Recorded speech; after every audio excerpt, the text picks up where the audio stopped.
ለቀለብ ዋስትና እንዲሆን እንዳይሸጥ የተከለከለው መኪና። ህመም ጤና ነስቶና ሥራ መስራትን እስካልከለከለም ቀጠሮ የሌለው ሞት ድንገት መጥቶና ወስዶ እስካልነጠለ ድረስ ለልጆቻቸው በጤናና በመልካም ማደግ ወላጆች ቀዳሚ ኃላፊነት አለባቸው። የልጆቻቸው ዋስትና እነርሱ ናቸው። ይህንን እውነት የሚያፋልስ እርሱማ ለልጆቹም ላይሆን ይችላልን የሚያስጠረጥር ነገር ፈጽሞ አይግጠማችሁ። አቶ ካሳ ግን ገጥሟቸዋል። በወይዘሮ እስከዳር ተጠርጥረዋል።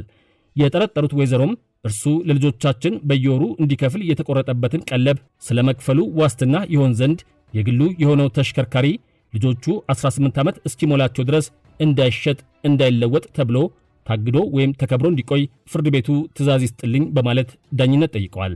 መኪናው ዋስትና ይሁነኝ ብለዋል። የጠየቁትን አሁን ያደመጣችሁ ሁሉ ምን ብላችሁ ደግሞ እንዲህ ይቻላልን የሚለውን ጠይቃችሁ ሊሆን ይችላል። ሰበርስ ምን ወስኖ ይሆን? ይህ ጉዳይ ለዛሬ ተመርጧል። አሁን ተመጥኖ ይቀርባል።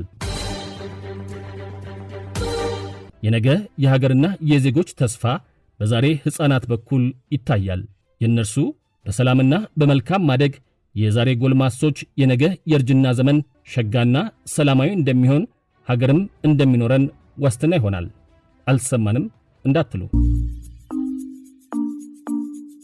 የወይዘሮ እስከዳር መኪናው ይታገድን አቤቱታ የተቀበለው የፌዴራል የመጀመሪያ ደረጃ ፍርድ ቤት እንደ ጥያቄያቸው ፈጽሟል። የአባት የግል መኪና ልጆቹ 18 ዓመት እስኪሞላቸው እንዳይሸጥ እንዳይለወጥ ተከብሮ እንዲቆይ የሚል ትዕዛዝ ሰጥቷል። ይህንን ትዕዛዝ በመቃወም ይግባኝ ቢሉም የፌዴራሉ ከፍተኛ ፍርድ ቤትም ስላጸናባቸው ለፌዴራል ጠቅላይ ፍርድ ቤት ሰበር ሰሚ ችሎት በሰበር መዝገብ ቁጥር 45819 አባት አቶ ካሳ ቅሬታቸውን አቅርበዋል። ሰበርም ውሳኔውን ሰጥቷል። ሰበር ግን ምን ወስኖ ይሆን? በዚህ እውነተኛ ጉዳይ ላይ የተሰጠው ፍርድ በሰበር ሰሚ ችሎት ውሳኔዎች በቅጽ 10 ላይ ስለታተመ እንድታነቡት አደራዬን ላስቀድም። ሰበር የአባትና እናትን የጽሑፍ ብቻም ሳይሆን የችሎት የቃል ክርክራቸውንም አድምጧል። አባት ቀለብ ለልጆቻቸው የመቁረጥ ግዴታ እንዳለባቸው አልካዱም።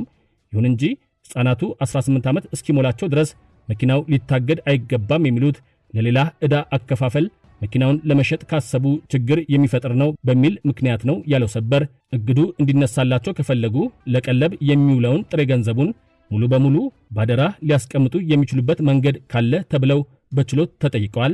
ይሁን እንጂ ለጥያቄው የአመልካች ጠበቃ ከ3 እስከ 4 ወራት የሚሆን እንጂ 18 ዓመት እስኪሞላቸው ዋስትና የሚሆን የቀለብ ገንዘብ ማስቀመጥ እንደማይችሉ አረጋግጠዋል አለም።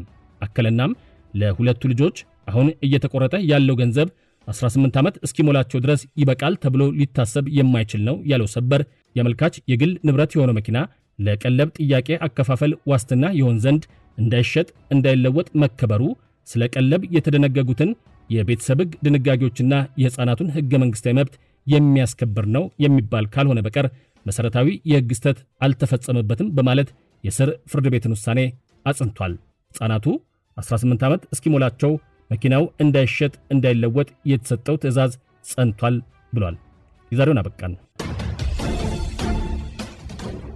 አበቃን። ደስ የሚል ቀን ይሁንላችሁ።